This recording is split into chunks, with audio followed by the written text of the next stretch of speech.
So we're just going to walk up here. We bent here and we're going to walk up this way.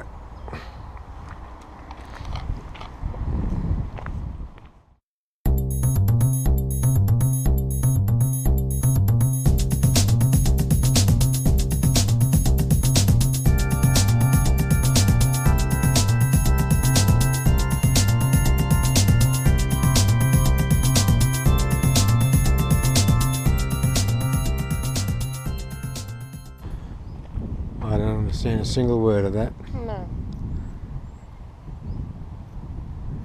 Exploitante. So, I'm doing wood chopping. Oh, it's talking about wood and wood processing. yeah, well, there's a guy there chopping a tree down. Yeah, and there's the factory where the sawmill. What's this?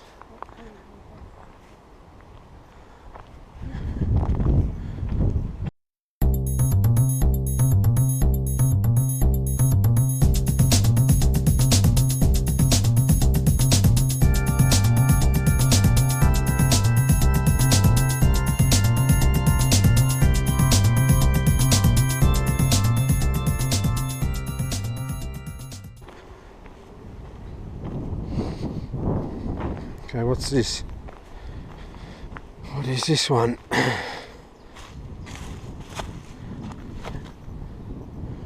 don't know. It's written in a foreign language.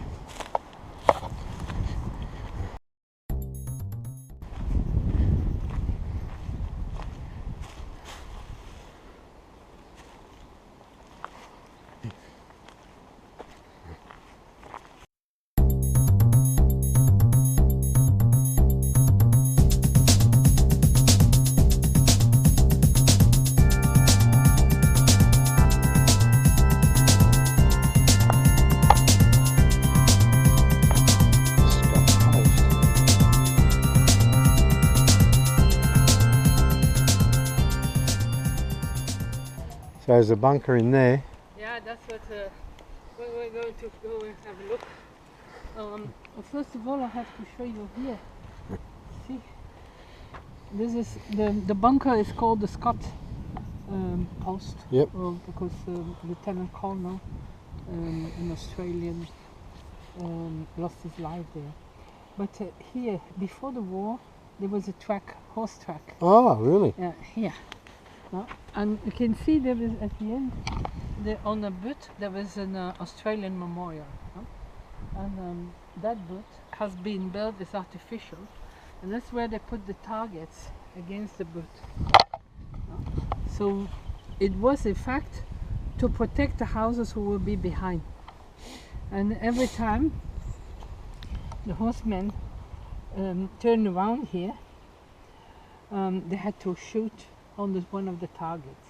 Of course, the Germans, when they arrived from over there, from east, they saw that artificial butt, and they said, well, this is interesting, and they built some dugouts underneath there. Now, this place had a reputation to be very difficult to take, and that is the reason why it is the Anzacs who had to move around here. Yeah. First, in September, it was the Australians, but then once that the line, because the Battle of Passchendaele was finished, the front line was not very far away from here, on this side. And that was the job for the New Zealanders to hold the lines. And on that occasion they lost quite a lot of men here. We'll see that later on. So now we're going to go and have a look at that big bunker.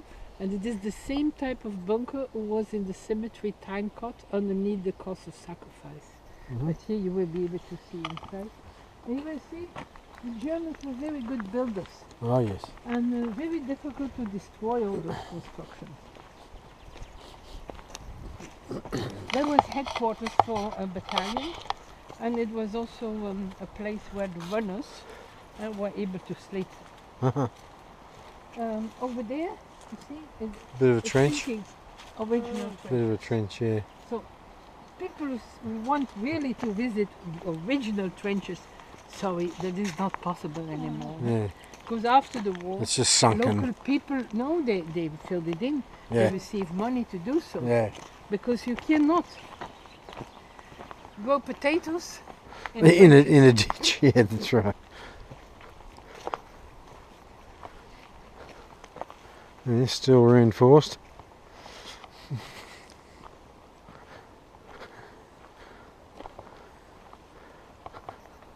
So we know that the trenches were behind. Yeah. And when they stood ready to go in, yeah, they were protected by that massive construction. Mm. There will be two rooms here, one with an office, Yeah, command another centre. one with bunk beds, Yeah. where the runners were able to sleep. Look, you see the damage here, but that damage has been done after the war. Huh? Local people, because this They wanted to belongs destroy it. National Park, Right. they wanted to get rid of it. Yeah. But to do so, they made a fire and throw some unexploded shells in there, and that was the damage. Right. Started all over again. They were afraid of accidents, not having it completely under control, and they decided to leave it like it was. Right. Yeah. This is Okay, so somebody there's who the had colour patch. a bit confusing 56. because his name is Scott. When there was another Scott who did Military something cross. here. Yeah, no. Okay, the military medal? Oh. Well, MC. Well, yeah. I mean, Yeah, military medals, mi- MM. military cross, sorry. It was a For lieutenant. gallantry in Yeah. Polygon Wood. But there was another, a lieutenant colonel, who is also called Scott. He was in the 57th Battalion. And he was decorated, not exactly for what happened here, but yeah, for other things in his career. And he survived Gallipoli. Yeah, he started as a private captain in Gallipoli.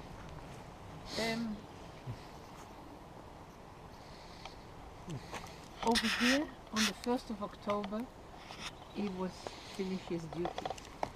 He was going to go back with his men, back behind the lines, back to where they were billeted behind Ypres. And suddenly he came back and he said to the one who replaced him, "You have to be careful, because somewhere over there was a sniper, and he was killed by that sniper." Right.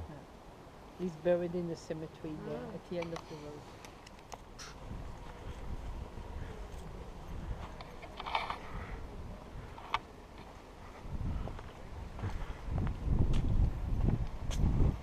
What's the difference between the Zouaves and the French? Because there's two different uniforms.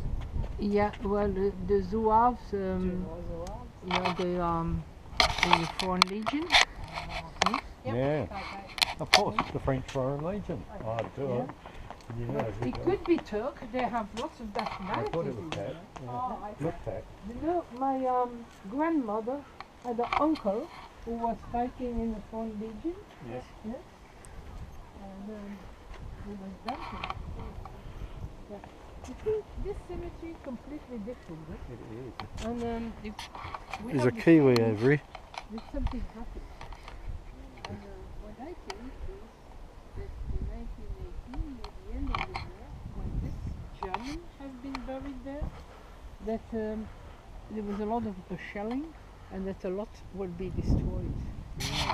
And for example, here and on the other side, is that in the first cemetery we visited known to be buried here in the cemetery. Yeah, company. kiwis.